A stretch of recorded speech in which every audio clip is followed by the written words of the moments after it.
자, 압도적 뉴스 콘텐츠 3프로 뉴스룸입니다. 안녕하세요. 저는 이주호 기자입니다. 안녕하세요. 권순우 기자입니다. 네. 근데 안 크다고 하는 그 주먹 내미는데 네. 커 보이던데. 아 근데 그 모습이 너무 아름다우시네요. 아, 그 모습이 너무 매력적이신.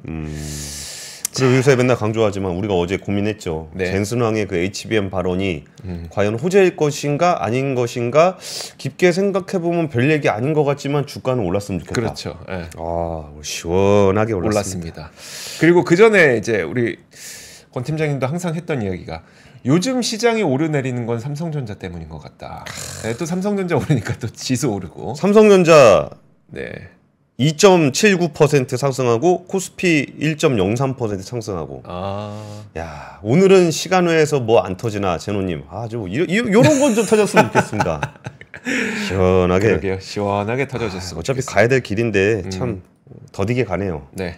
그러니까 더디게 가다 보니까 이제 메모리 반도체 실적 그렇게 좋은데 그 HBM 안 된다. 그 HBM 뭐 전체 매출에서 차지하는 비중 얼마 되지도 않는데 네. 그것 때문에 이렇게 지수가 그러니까 삼성전자 주가가 못 가고 그래서 코스피가 못 가고 그러니까 우리는 답답할 뿐이고. 사실 그 연초부터의 뉴스 흐름을 한번 살펴보면 연초에 모바일 돌아서는 것 같은데 그다음에 PC 돌아서는 것 같은데라고 하면서 요즘에는 기업용 낸드 그러니까 AI 서버에 들어가는 기업용 낸드 돌아서는데라고 하는데 사실 이거 돌아서면은 실적은 좋아질 거 분명하잖아요. 그렇죠. 어닝 서프라이즈도 이미 1분기에 봤는데. 그렇죠. 네. 근데 일단 주가라고 하는 거는 HBM 프리미엄이 없으면 아예 움직이지 않는 좀 그런 형태가 된 것 그러니까 펀더멘탈하게 메모리만 가도 그냥 그 정도는 가줘야 되는 건데 HBM이 안 가니까 이제 센티멘털하게 좀 억눌린 느낌이 있는 거죠. 네. 그리고 이제 그 투자자들의 기대치가 이제 HBM이 되면 가고 안 되면 안 간다 이런 마음이 생기니까 메모리 SSD 좀 개선된다 그래도 이렇게 그닥 주가가 움직이지 않는 모습을 좀 보이고 있어요.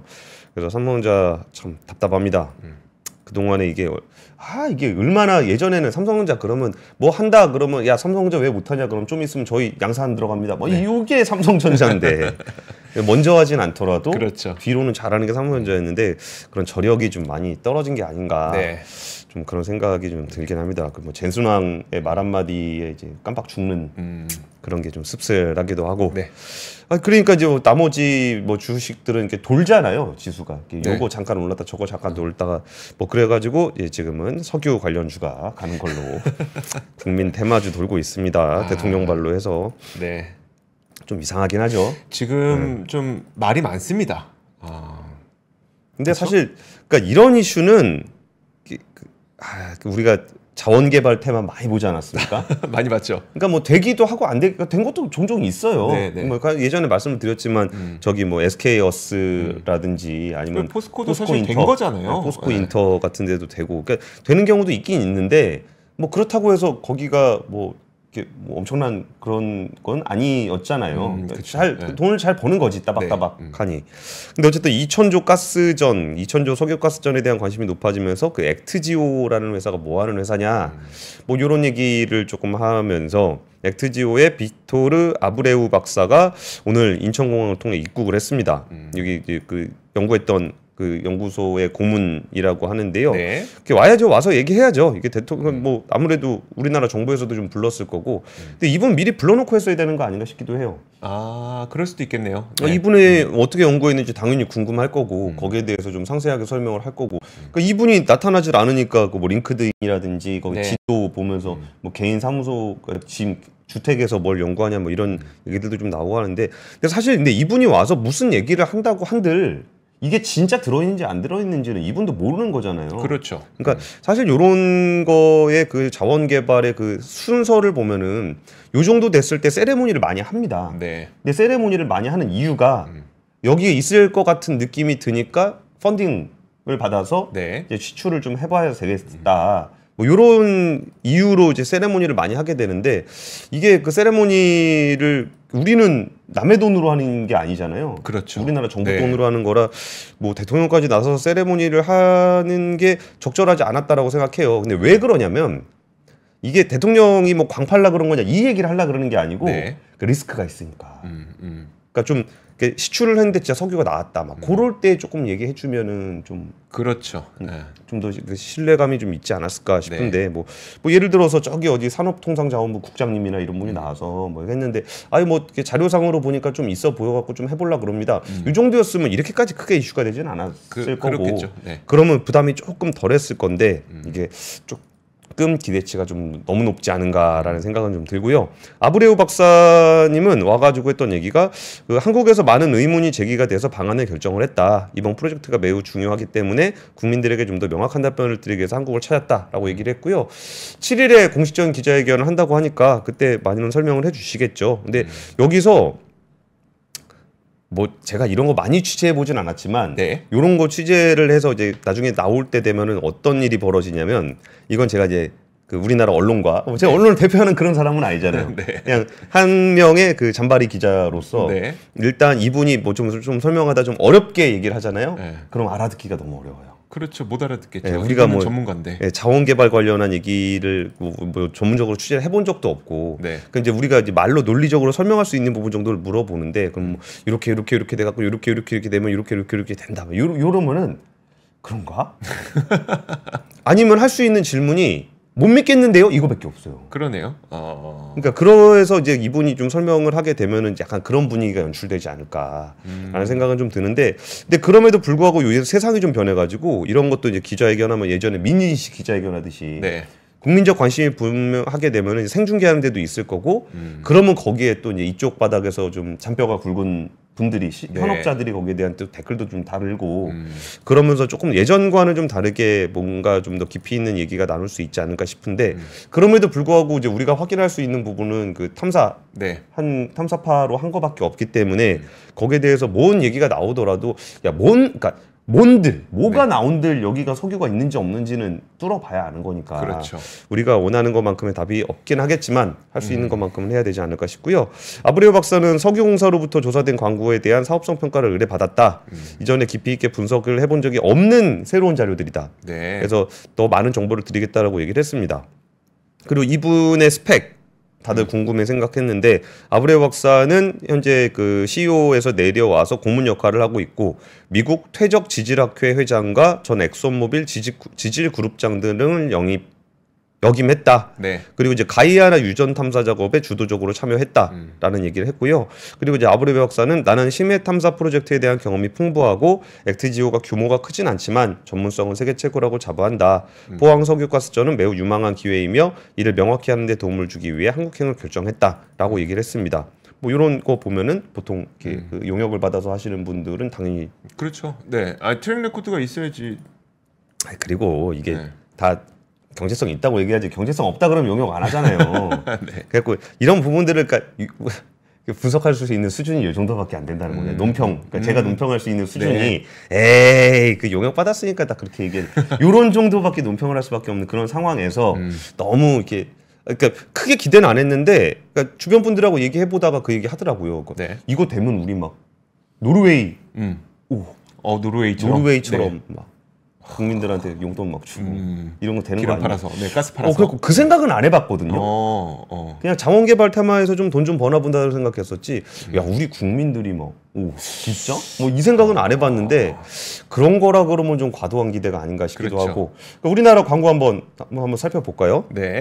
우리나라 광고는 원래 우리는 계속 1광구부터 8광구까지 지역을 나눠서 그 대륙붕 지역이라고 하잖아요. 이게 해심을 보다 보면은 그 안에 이렇게 튀어 올라온 이런 부분, 이 대륙붕 부분에 보통 그 석유와 가스가 많이 묻혀 있던 것을 역사적으로 우리는 알기 때문에 그 지역들을 우리는 이미 블록을 나눠서 탐사를 계속 진행을 해오고 있었어요. 화면 한번 보시면 이거 지난번에도 한번 보여드렸었는데 1광구, 블록 1이라고 하는 게 1광구, 그 다음에 블록 2가 2광구, 3광구, 5광구, 그리고 여기 6광구 이 부분, 이 부분이 가장 그 논란의 핵심이 되고 있는 7광구, 영화로도 나오지 않았습니까? 바로 이 7광구, 그리고 이번에 발표된 데가 포항 0일만 인근이라고 해서 여기가 8광구와 6광구, 6-1광구가 있는 이쪽입니다. 그래서 사실 만약에 이게 뭔가 이렇게 우리 불충한 생각으로 뭔가의 뭐 목적을 갖고 막 나는 뭐 이 뉴스를 통해서 무슨 목적을 달성할 거야 이런 게 있었다면 사실 이쪽이 아니라 뭔가 돈스코이어처럼 완전 뭐 되도 않는 이야기가 나왔을 것 같은데 어쨌든 이 광구라고 하는 곳들은 항상 석유와 가스가 좀 묻혀 있을 것으로 기대가 됐던 부분이고 이 부분을 그러니까 한국석유공사가 지속적으로 연구를 해왔던 곳이기 때문에 한번 어떤 결과가 나올지는 한번 저는 사실 좀 우리나라 국가 차원에서 좀 기대를 해보고 싶긴 해요. 그렇죠. 우리도 나왔으면 좋겠잖아요. 예. 힘들잖아요. 뭐 맨날 뭐 하얀 석유니 검은 반도체니 진짜 석유 좀 있었으면 좋겠다. 검은 반도체 김 하얀 석유와 검은 반도체. 그러니까 저희 감나무님이 전 언론이 나팔 불 건데 주식쟁이가 뭔 걱정이냐. 일단 탑승하는 게 장땡이다. 네. 이것도 탑승 잘해야 되는 거잖아요. 기록까지 그렇죠. 내려야 네. 될지. 그리고 반대로 얘기하면은 이거 돈 되든지 안 되든지 우리가 버는 거 아니잖아요. 네. 그러면은 그러니까 나라에서 네네. 하는 거니까 이거 투자할 거 아니니까 뭐 그렇게까지 큰 기대를 하건 기대하지 않건 어쨌든 우리가 직접 우리 돈 들어가는 거 아니니까. 그러니까 그거 들어가는구나. 나라 돈이니까. 세금이니까 들어가긴 하겠죠.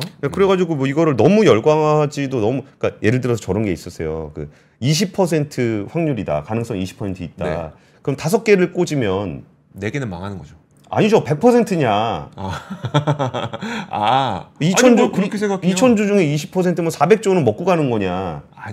아닐 것 같죠. 아니지 근데 않아요? 이걸 모르는 상황에서 논쟁을 한다는 거지 서로.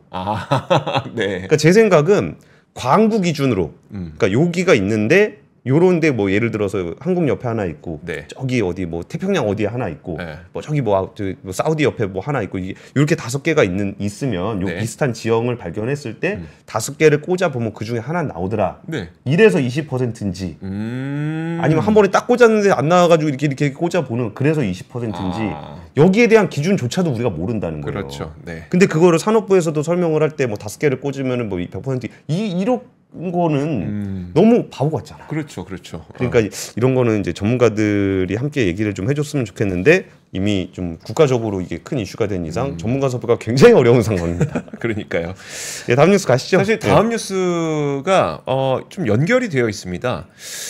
다음 뉴스는 사실 조선업계에 대한 이야기를 할 건데 지금 오늘 그 클락슨 리서치에서 또 5월 수주량이 나왔어요. 근데 그걸 얘기하면서 그 뒷부분에다가 요즘에 이제 대왕고래 프로젝트 이것 때문에 예. 그러면 이제 조선사도 또 수혜를 받지 않겠느냐 그 부분을 또 뒷부분에 얘기하려고 했는데 이걸 먼저 얘기하도록 하죠. 그럼 사실 조선업체가 수혜가 가능성이 있겠느냐는 당연히 수혜가 있을 겁니다. 만약에 성공을 하게 되면. 예. 근데 그러면 문제가 뭐냐면 드릴십, 예를 들어 이제 드릴십은 땅을 팔려면 드릴십이 필요하잖아요. 그럼 드릴십을 기존에 있는 걸 쓸 거냐 아니면 새로 발주할 거냐. 그 부분에서 이제 조선사들의 수혜가 차이가 난다는 거죠. 그러면 만약에 이제 새로 수주한다고 하면은 우리나라 조선사들에게도 또 다른 발주가 있는 거기 때문에 좋은데 기존에 있는 드릴십을 사용한다면 그거는 뭐 딱히 수주로 들어올 건 없는 거잖아요. 그러니까 이거를 우리가 지금 섣불리 생각할 수 있느냐에 대한 이야기를 하고 있는 겁니다. 그리고 만약에 경제성 평가가 나왔어요.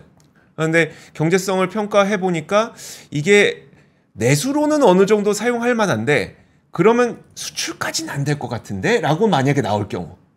그게 뭔 소리예요? 그러니까 여기서 가스나 석유가 나왔어요. 네. 근데 그래 내수에서 어느 정도 사용할 만큼 사용량은 충분한 것 같은데 수출할 만큼은 아니야.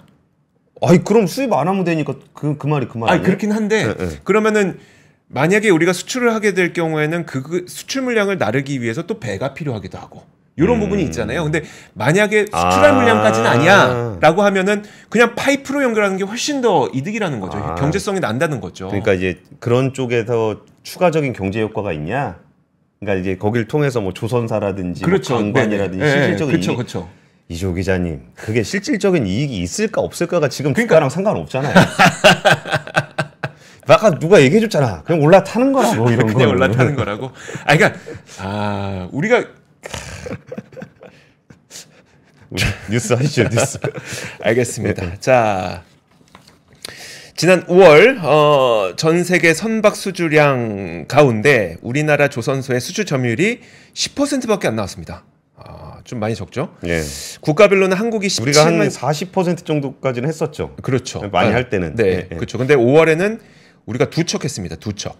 10% 그리고 중국이 54척해서 85% 이렇게 수주를 했습니다. 자, 근데 이거 뭐 그렇게 여러분들 걱정은 안 하실 겁니다. 저도 그렇게 큰 걱정은 안 하고 있는데, 왜냐하면 골라봤다 보니까 어쩔 수 없이 그럴 가능성이 있어요. 왜냐하면 이번 5월에 나왔던 그런 발주 물량이 뭔지를 살펴봐야 되는데, 우리가 그 발주 물량을 모두 다 알 수는 없습니다만, 지금 일단 2027년부터 2028년 정도까지 한국 조선사들의 토큰은 거의 다 차 있는 상태잖아요. 예. 어떤 배가 발주됐는지가 관건일 텐데, 만약에 저부가 가치선이 선박이 발주가 많이 돼서 중국이 가져간 거라고 하면, 그리고 그럴 가능성이 상당히 높죠. 그렇다면 굳이 그럼 저부가가치선을 우리가 받을 필요는 없으니까 당연히 수주 점유율은 낮게 나올 수밖에 없는 겁니다. 그리고 이걸 좀 간접적으로 확인해 볼 수 있는 게 이건데요. 지난 1월부터 5월까지의 이 수주된 것 가운데 척당 환산 톤수만 보더라도 한국은 85,000 CGT 척당, 중국은 29,000 CGT 척당입니다. 그러면 한국이 훨씬 더 크고 무거운 배를 수주했다는 걸 볼 수 있습니다. 거의 3배 가까이 크고 무거운 배를 수주했다는 거는 결국 굉장히 고부가 가치 선박들을 우리가 수주하고 있다라고 하는 겁니다. 그래서 기존과 뭐 이번에 나온 거는 수주 점유율 10%로 좀 적다곤 하지만 기존과 우리가 생각했던 부분에서 달라진 건 없다 라고 보시면 될 것 같고요. 선가도 지속적으로 오름세를 계속 유지하고 있습니다. 오늘은 또 한 가지 뉴스가 나온 게 그 삼성중공업에서 암모니아 연료전지 기술 승인을 받았습니다. 기본 설계 승인을 받았습니다. 기본 인증. 기본 인증을 받았습니다. 예, 예. 말이 좀 헷갈렸는데 죄송해요. 기본 인증을 받았다는 것은 물론 아직 초기 단계입니다. 기본 설계를 인증받았다는 거기 때문에 초기 단계이긴 하지만, 암모니아라고 하는 거는 어쨌든 수소 산업으로 가기 위한 발판 아니겠습니까? 그럼 암모니아를 운송하면서 암모니아를 연료로 전기를 발생해서 배를 움직이는 방식의 배를 기본 설계라고 하긴 하지만, 그래도 한번 지켜볼 필요는 있겠다. 이런 뉴스까지 나왔다는 것 전해드리겠습니다. 네, 그 암모니아 연료전지라는 거는 암모니아가 이제 NH3니까 네. 그 안에서 개질을 해가지고 질소를 띠고, 그러면 그다음에 수소가 남으면 그걸로 전기를 만드는, 그걸로 해서 이제 배를 움직이게 하는 저런 건데, 말씀대로 이제 그 식량을 싣고 나르면서 먹으면서 다니는. 그쵸. 옛날에 그 이프로님이 그 얘기 했었거든요. LNG 선박 얘기하면서 쌀 싣고 다니면서 쌀 먹으면서 간다고. 그렇죠. 네, 그런 얘기 했었는데, 지금 어제는 이제 대만을 중심으로 해서 반도체 얘기가 나왔고, 오늘은 한국에서 그 인텔 AI 서밋 서울 2024가 있었습니다. 거기에 저스틴 호타드 인텔 데이터 센터 인공지능 사업 총괄 부수석 부사장이 이제 가우디, 자신들의 AI 가속기 가우디의 장점으로 개방형 플랫폼을 꼽았습니다. AI 가속기, 이거 좀 용어 좀 통일했으면 좋겠어요. 그 가속기라는 단어가 굉장히 좀 어렵죠. 네, 그러니까 GPU라고 얘기하면 이제 그래픽 프로세싱 유닛이잖아요. 네. 그럼 GPU면은 그래픽 처리해야 되는데 AI 처리하면은 그 있잖아요. 엔비디아 GPU 사면은 그래픽 처리 안 되는 거 시청자 여러분들 아시죠? 그래픽 카드 사면 이제 그래픽 처리가 안 돼요. 그래픽 카드는 그래픽 처리가 되는데 AI 가속기를 사면 그래픽 처리가 안 되죠. 그러니까 GPU라고 부르긴 하지만 그래픽 처리가 안 되죠. 그러니까 일단 그 영상 단자가 없으니까 안 되는데, 그거를 이제 AI 엔비디아에서는 여전히 GPU라고 부르고 있고, 이거를 뭐 GPU라고 불러야 되나 뭐라고 불러야 되나 그래서 AI 가속기라는 표현도 쓰고, 뭐 MPU라고 하기도 하고, 뭐 DPU라고 하기도 하고, 그리고 뭐 구글에선 TPU, 텐서플로우라고 그래갖고 TPU라고 쓰기도 하고, 뭐 인텔리전스였고 IPO라고 쓰시는 분도 있고. 이프로님 손에 경제 잡히는 경제에서 마라탕후루를 하신다고? 와. 마라탕후루로 뭘 했을까요? 저거 아니에요? 저거 쇼츠 했다는 거 아닌가? 챌린지? 이프로님이 챌린지 하셨다고요? 야, 그렇게 열심히 한다고? 반칙 아닙니까? 우리도 뭐 좀 해야 되겠네. 근데 어쨌든 이번에 인텔이 가우디 생태계의 장점으로 개방형 플랫폼을 얘기했습니다. 근데 참 아이러니한 게, 이게 인텔이 전 세계적으로 알아주는 폐쇄형 커뮤니티를 운영하는 회사잖아요. IDM으로 해갖고 파운드리도 직접 쓰던 그런 회사가 오히려 이거 공개 개방을 얘기하고 있고, 그에 반해서 엔비디아는 굉장히 폐쇄형입니다. 이게 GPU 자체도 자기들 폐쇄형으로 하고 있고, 거기에 뭐 쿠다 같은 거 그런 거는 소프트웨어 생태계도 굉장히 폐쇄적으로 운영을 하고 있고, 그러니까 GPU들 연결하는 그 엔비링크 뭐 이런 것들도 자기 기술로 하고 있어서 그냥 통짜로 자기 거 쓰고 있는데, 거기에 오히려 인텔이 그 개방형 플랫폼을 얘기한다라는 게 참 인상적입니다. 근데 사실 인텔이 최근에 그 가우디하고 카이스트에다가 연구개발센터 만들기로 했는데 네. 이게 뭐냐면은 저런 거예요. CPU를 기반으로 그러니까 모든 프로그래밍은 CPU로 네. 를 기반으로 해요. 그러니까 개발 프로그램들도 많이 있고 그래가지고 CPU로 프로그램을 하면 되는데 GPU는 원래 그 CPU 같은 게 아니었기 때문에 소프트웨어를 만들 수가 없습니다. 소프트웨어 프로그램이 없었습니다. 근데 이제 AI가 생기다 보니까 소프트웨어를 이렇게 만들어야 되는 상황이 됐고 그 소프트웨어의 프로그램을 좀 만들도록 만들어진 소프트웨어. 네. 그게 이제 쿠다인데, 그러니까 쿠다를 기반으로 해서 이 사람 저 사람 이렇게 하다 보니까 라이브러리가 이제 계속 쌓인 거죠. 그러니까 그걸 가지고 사람들이 활용을 하려면은 쿠다를 써야 되는 거고, 쿠다를 쓰면서 엔비디아 GPU를 쓰고, 그러면은 인텔이 가우디를 아무리 좋게 만든다 한들 여기에 오면은 이제 덩그러니 혼자 앉아갖고 프로그램을 만들어야 되는 그런 일이 벌어지는 거죠. 네. 그러니까 이제 많은 사람들이 여기에 대한 라이브러리를 만들고 많은 사람들이 활용을 하고 뭐 그래가지고 이제 거기에 소프트웨어 생태계를 만들어야 되는데 네이버하고 하는 부분, 그러니까 네이버하고 함께 한국이 AI에 똑똑한 사람이 많은 것 같다. 네. 그러니까 여기다 돈을 줄 테니 그 돈을 가지고 개발 과제를 받아가지고 다양한 소프트웨어들을 개발하고 그걸 통해서 이제 넓은 가우디 생태계를 만든다면 네. 그 생태계에서 소프트웨어를 활용하는 소프트웨어 엔지니어들이 많이 생겨나면서 여기가 조금 더 다른 그 엔비디아에 대항할 수 있는 무엇인가가 만들어지지 않겠냐라는 게 이제 인텔과 네이버가 하고 있는 프로젝트입니다. 여기서 이제 가우디 같은 경우는 H백 대비해서 학습 시간이 최대 40% 빠르고 이게 그 추론 같은 경우는 2배 정도 빠른 추론을 제공하고 있다라고 좀 얘기를 하고 있는데요. 근데 이렇게 제공을 할 수 있다고 하더라도 그 반도체를 사용하는 사람이 없으면 네. 그리고 그 반도체와 걸맞은 소프트웨어가 없으면 뭐 이런 것들이 좀 잘 안 되는 거잖아요. 인텔이 지금 외계인을 잡아다가 과로사를 시켜가지고 지금 이 모양이 돼갖고 그러면 외계인을 다시 잡아오기는 좀 힘드니까 네. 그 업무를 좀 한국에다가 위탁을 좀 하고 있다. 뭐 이런 얘기입니다. 그럼 인텔하고 이제 네이버하고 좀 친해졌던 계기는 사실은 그 마하 칩, 네. 그 네이버가 모델이 있고 서비스가 있고 거기에 대한 이제 반도체에 대한 컨셉을 가지고 삼성전자랑도 하고 원래 인텔도 했었어요. 인텔하고도 얘기를 하다가 그래요? 인텔하고 좀 얘기를 하다가 그래가지고 거기 네이버 사람들 좀 패키싱만 만나가지고 사진도 찍고 막 그랬었거든요. 네. 그러니까 서로 이제 좀 뭐가 얘기가 되네. 뭔가 좀 했을 때 뭐가 좀 나오겠다. AI 반도체에 대해서 우리가 좀 생각이 좀 비슷한 것 같아. 네. 라고 해서 이제 협업을 해서 좀 가고 있는 거거든요. 근데 그 모델을 삼성전자하고 네이버하고 하고 있는 거예요. 근데 이게 삼성전자가 이제 마하라는 이름을 붙이면서 네이버의 이름을 지워버렸죠.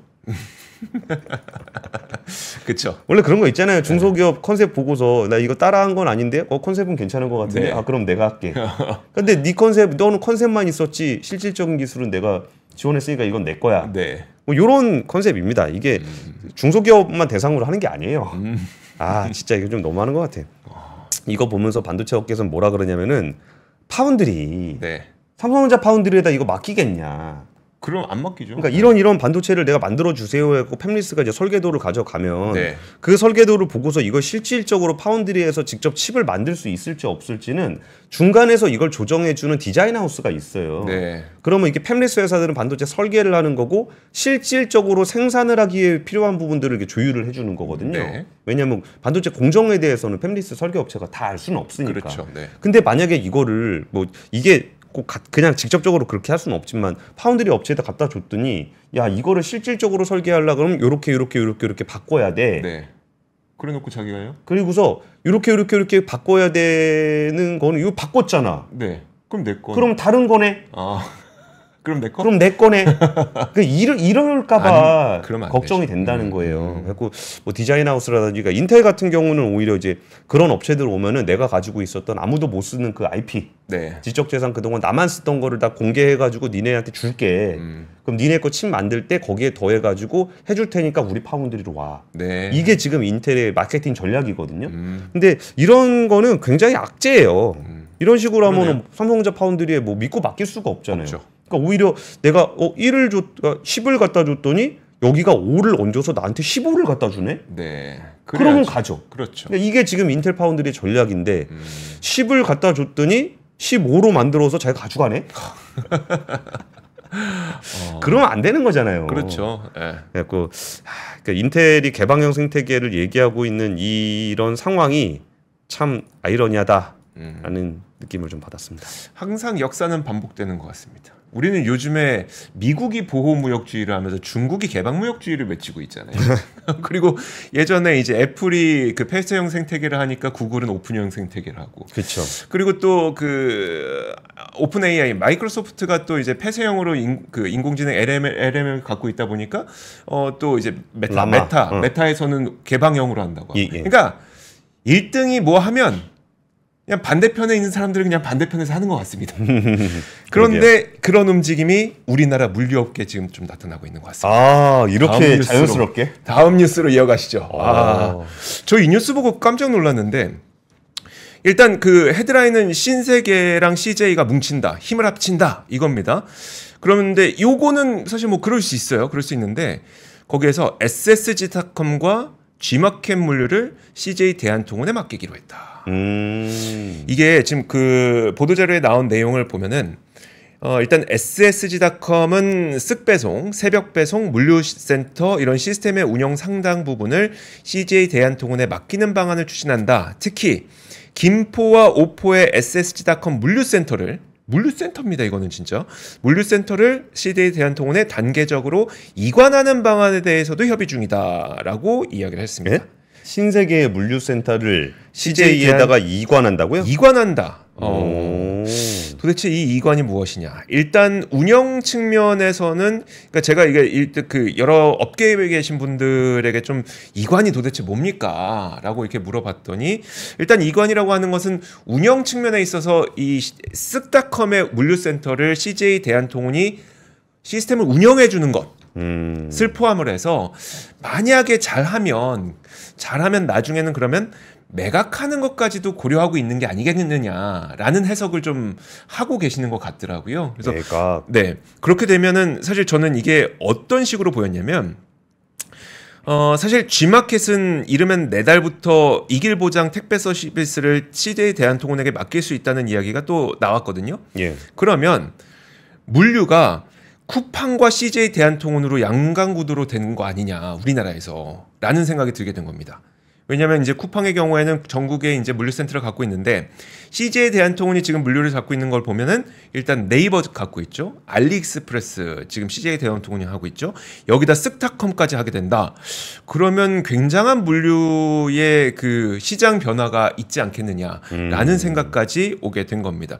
사실 G마켓도 그 물류센터가 있습니다. 그렇죠. 네, 근데 G마켓의 물류를 CJ가 담당하고 쓱닷컴도 물류에다가 굉장히 많은 투자를 해놨었거든요. 예. 근데 그 물류까지 지금 CJ가 한다. 와, CJ 대한통운의 물류는 굉장히 커질 수 있겠는데 특히 이제 규모의 경제를 만들 수 있겠는데 그렇게 된다면 와 쿠팡하고 이게 또 어떻게 경쟁 관계가 펼쳐지게 될지 관전 포인트로 보면 좋을 것 같습니다. 저도 뇌피셜 하나 돌려보면 네. 요새 그 신세계 그룹이 하는 것들을 보면은 이게 그 뭔가 좀 유통에 집중하려고 그러는 모습이 좀 느껴지거든요. 네. 그러니까 이전에 이런저런 거 많이 했었잖아요. 근데 뭔가 유통이라는 거에 집중을 하려고 한다 그러면 여기서 물류 부분은 물류를 잘하는 쪽으로 집중시킬 수도 있어요. 네. 근데 이조 기자 얘기가 저한테는 되게 격세지감으로 느껴졌던 게 이게 물류는 CJ 대한통운이 1위고 네.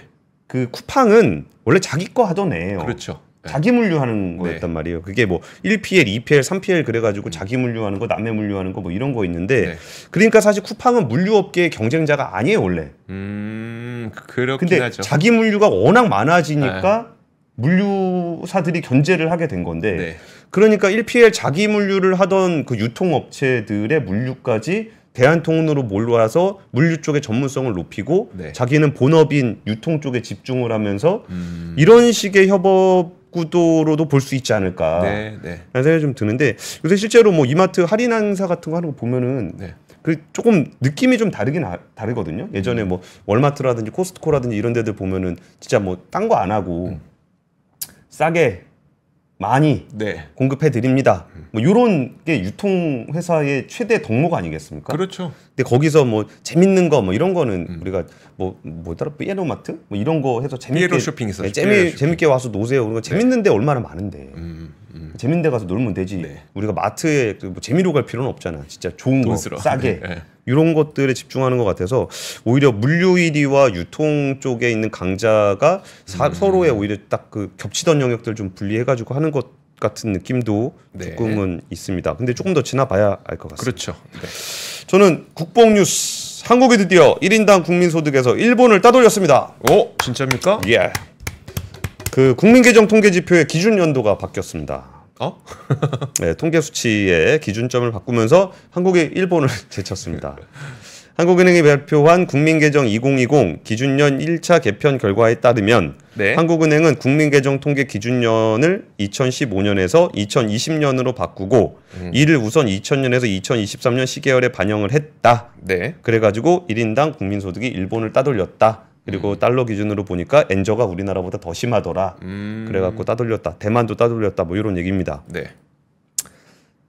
이거 왜 이게 막 복잡하게 뭐 이렇게 설명할 건 별로 없는 것 같아요. 이게 그냥 쭉 읽어드리면 경제 총조사, 실측, 투입 산출표 등을 토대로 각 산업의 총산출, 부가가치, 부문별 최종 수요 등이 바뀌었고 결과적 그냥 단순하게 보면은 옛날에는 조사 기반으로 하던 것들을 이게 등록 기준으로 좀 바꾸면서 소규모 사업자들이 많이 포착이 됐대요. 네. 그러니까 예전에는 그러니까 좀 데이터를 얻기가 어려웠던 소규모 사업자들이 많이 포착이 되면서 GDP의 레벨이 좀 올라갔고 거기에 맞춰서 바꾸다 보니까 이게 그 명목 GDP가 한 6% 정도 늘었다. 네. 그래가지고 일본은 이겼다. 그래서 이거는 헤드라인은 그냥 일본을 이겼다만 보면 되지 않겠느냐.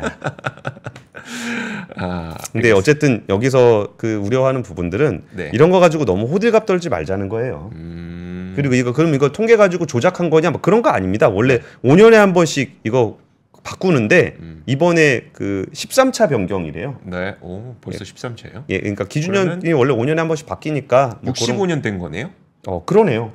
예, 그래갖고 바꾼 거니까 뭐 바꾼 게 이상한 것도 아니고 네. 그럼 바뀌어갖고 1등 했으니까 좋다도 아니고 네. 좋은 것도 아니라고 시니컬하게 얘기할 필요도 없어요. 네. 그냥 통상적인 과정인데 그게 그냥 뭐 그 순위가 뭐가 그렇게 중요하겠는가? 우리가 잘 사는 게 중요하지 뭐 순위가 뭐가 중요한가? 라고 그쵸. 하면서 좀 이 뉴스를 한번 재밌게 봤습니다. 근데 진짜 잘 살고 있는지는 이 뉴스와 함께 생각해 보면 좋지 않을까 싶어요. 재작년 이제 그 통계 그러니까 일자리 이동 통계 결과가 나왔어요. 그러니까 중소기업에 계시던 분들이 뭐 대기업으로 이직했는지 아니면 대기업에 계시던 분이 중소기업에 이직했는지 이런 부분들을 보는 그런 통계인데 재작년 기준이기 때문에 뭐 약간 시차는 있다고 치더라도 의미는 있어 보입니다. 뭐냐면 그 중소기업에서 이직을 하신 분들 가운데 대부분이 중소기업으로 옮겼다는 거예요. 81.9%가 중소기업으로 옮겼고 12% 정도의 분들은 대기업으로 이직할 수 있었긴 했는데 한 번 중소기업 들어가면은 이게 그 굴레에서 좀 벗어나기 쉽지 않다는 걸 좀 보여주는 거죠. 저희가 예전에도 몇 번 보여드렸던 것 가운데 하나가 그러니까 대학교가 평생의 월급을 연봉을 결정한다는 통계표를 저희가 보여드린 적이 있었잖아요. 예. 그것과 좀 비슷한 맥락인 것 같습니다. 그리고 재작년 이직 근로자 3명 가운데 또 1명은 월급을 낮췄다고 합니다. 이게 2022년 기준이기 때문에 그 당시의 통계에 따르면 전체 이직자의 34%가 임금이 더 감소한 곳으로 옮긴 것으로 나타났습니다. 이 말도 그 당시는 사실 그 2022년도에 금리가 워낙 급격하게 오르게 되면서 갑작스럽게 좀 경기가 약간 경직됐던 그런 시기잖아요. 그러다 보니까 그런 측면도 있겠지만 결국은 제가 딱 봤던 거는 이게 먼저 중소기업 들어가 갖고 내가 경력 쌓아서 대기업 같은 좀 좋은 일자리로 옮긴다는 거는 여전히 불가능한 건가? 라는 생각이 좀 들었습니다. 네. 중소기업에서 대기업 갈 수 없다? 없는 건가? 네. 근데 사실 생각해 보면 이제 9988 있잖아요. 9988 전체 기업 숫자의 99%가 중소기업이고 88% 고용을 중소기업에서 한다. 그럼 어쩌면 대기업 다니는 사람이 굉장히 소수인데 우리 주변에서 보면 다 대기업 다니는 사람들만 있습니다. 그러니까요. 왜 그러냐면은 대기업 다니는 사람들만 자기 회사 어디 다닌다고 얘기를 해요. 그러니까 우리 너무 서로 비교하면서 너무 각박하게 살지 않았으면 좋겠어요. 우리도 중소기업 다니잖아요. 네. 그러니까 그럼 일자리 많이 늘어난 데는 어디가 있나 봤더니 쿠팡이었습니다. 32,000개 넘게 일자리가 늘었는데요. SK그룹은 9,500개 넘게 줄었다고 해요. 아무래도 SK그룹 얘기 한번 지난번에 굉장히 길게 한번 해드린 적이 있었는데 인덱스 시간에 하셨죠. 네, 주요 계열사를 계속 팔다 보니까 고용이 많이 줄었다고 합니다.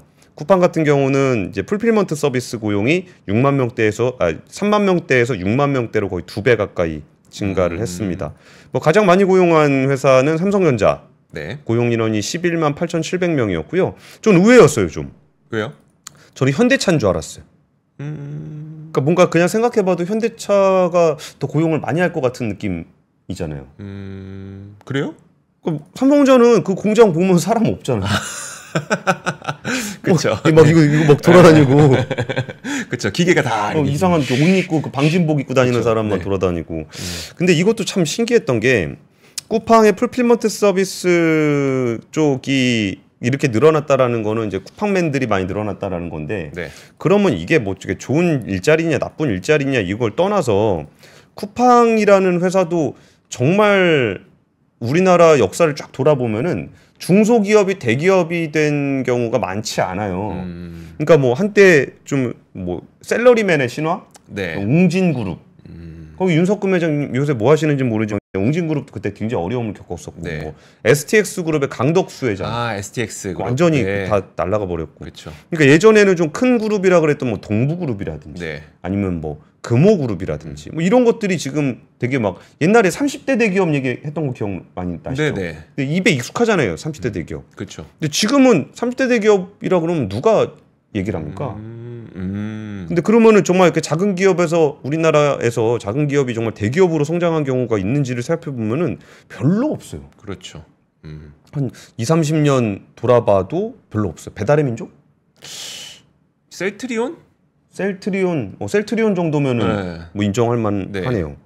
그러니까 이제 어쨌든 여기서도 쿠팡이라는 기업이 스타트업으로 시작을 해가지고 대기업으로 성장해서 대기업 중에서도 가장 많은 일자리를 늘린 회사가 됐다라는 부분들은 굉장히 유의미한 것 같아요. 네.